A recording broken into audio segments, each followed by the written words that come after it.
Osio Toichu. Okun wakali adanadach nagiski dawado. Hello and how are you?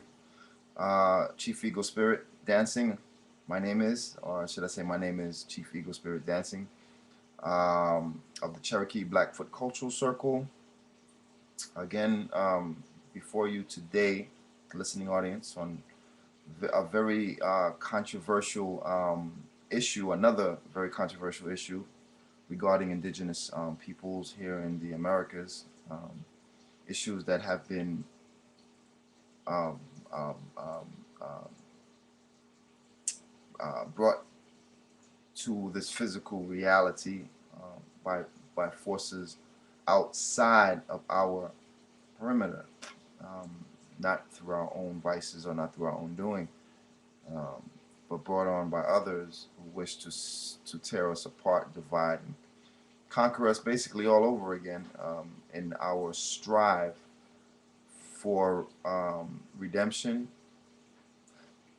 and resurrection, if you will. So I have to lay it plain and bear the truth, whether there are those who don't like it, and lay it to those who accept it. Nonetheless, the truth is the truth, and it has to be spoken. So today's topic is is basically with regards to black Indians again here in North America and their counterparts, white Indians.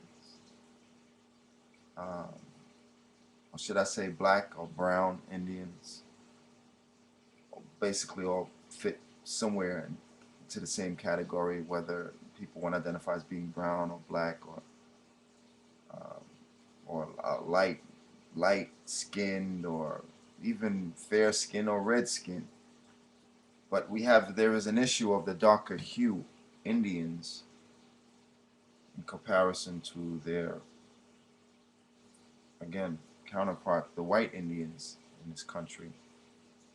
It seems as though, and I'm going to get right to the point, it seems as though there is a denial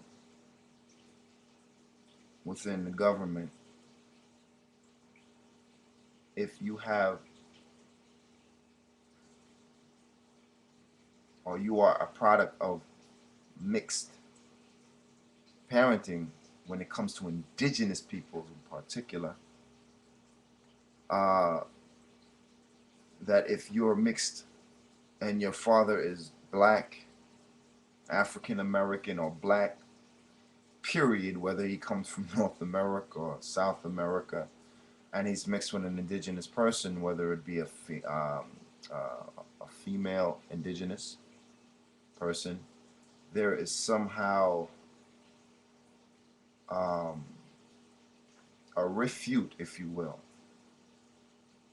of those claims that someone who is of a mixed background, who claims their indigenous rights through one of their parents,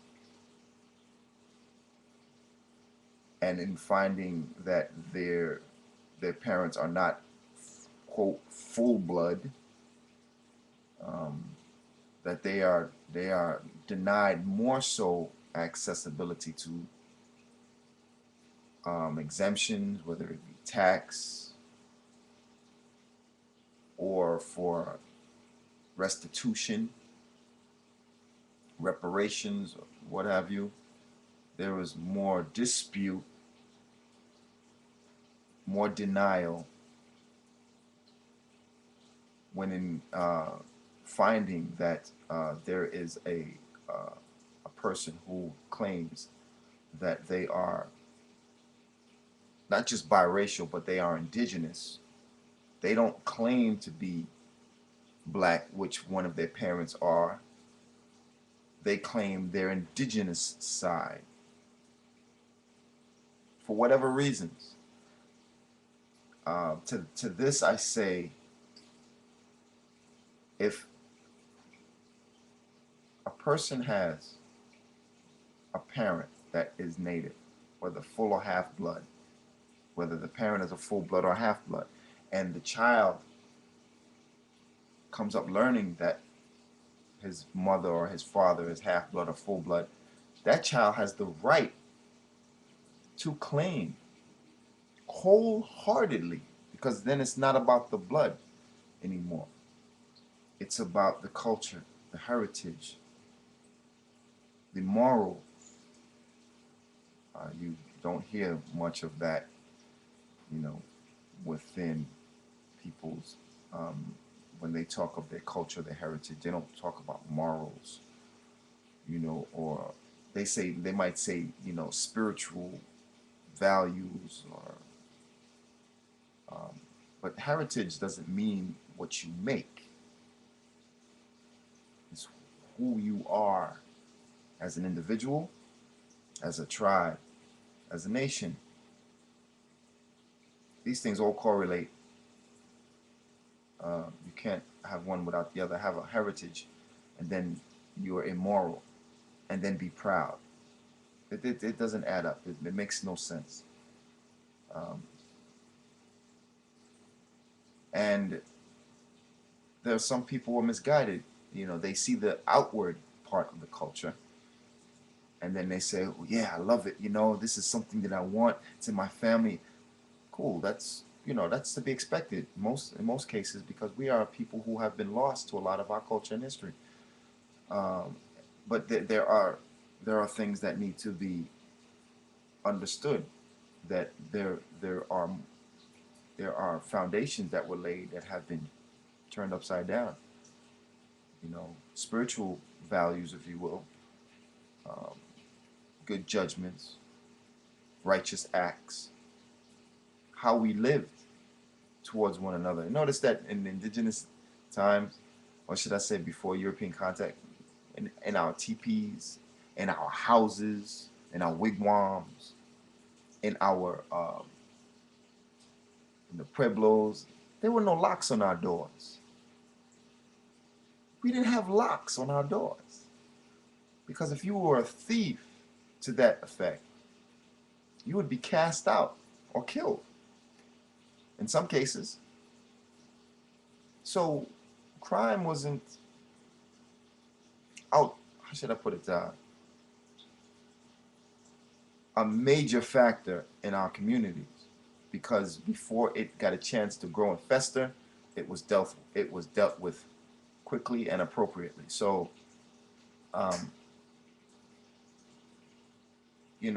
that our people have to learn to understand that heritage is not something that is just on the outside. Pardon me for 1 second.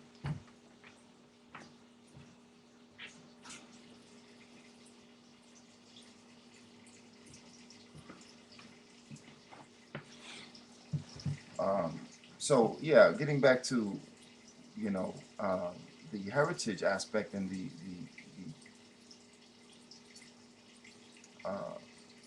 understanding of what heritage is, and being proud of one's heritage, is to be able to reflect to say that the people that you want to emulate, admire, those that inspire you, you can say that these were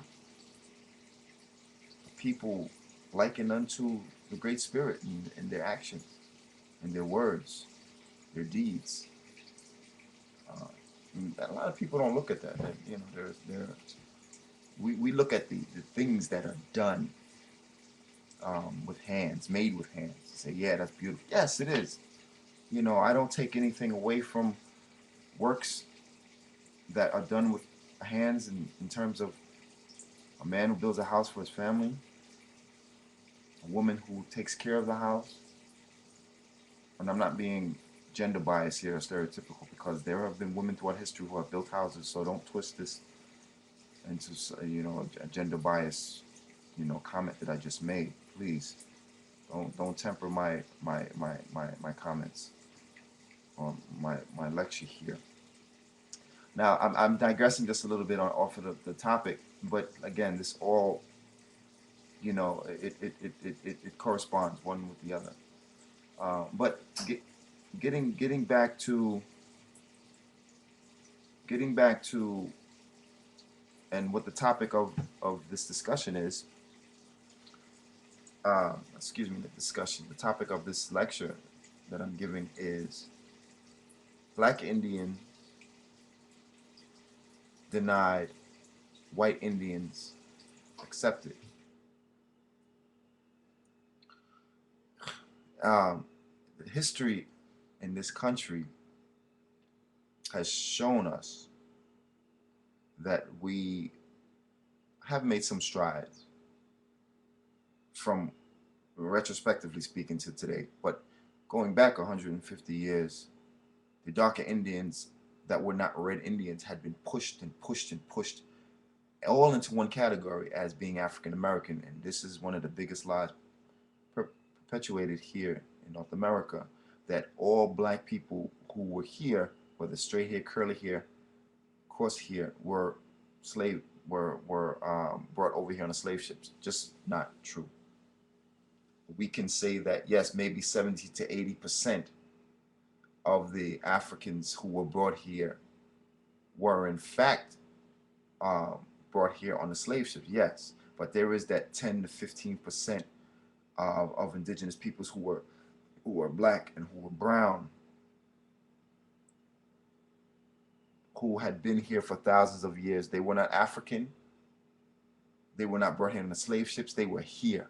Some of them, I would even go so far as to say, had so-called African features. You can see this in some of the old pictures of the old Indians from the 1800s. Some of them had broad lips, thick noses. If you take a careful analysis, you know, and observing those pictures of some Indians that lived throughout this country, all of them did not look the same. There were variations in hues, and the like. So, you know, what I'm getting at here is that this infusion, and when I say infusion, I mean the lightening up of the Indian. You see my complexion? Light skin. Yes, I am native. Yes, I am. But not by my just my outward appearance, but by virtue of where I stand on issues concerning my people and truth, culture, and history, and of time immemorial that our people stood out against those that would destroy us, to hurt our people, and to commit, you know, all kinds of vile acts against our people. So those of us who stood out to stand up to say we are not going to tolerate this, those are true Indians, because they were not in fear of reprisal. That is one of the marks and characters of a great Indian. So, but this is the first part of it should be either a 2 or 3-part series that engages in this topic on Black Indians denied and white Indians accepted. That it was a process. It was a long process that took decades, not maybe over a century or more, of either just writing us out of the history books or killing us. Oh yeah, yeah. And I'm going to end on that note with this topic, and you'll see me in part 2.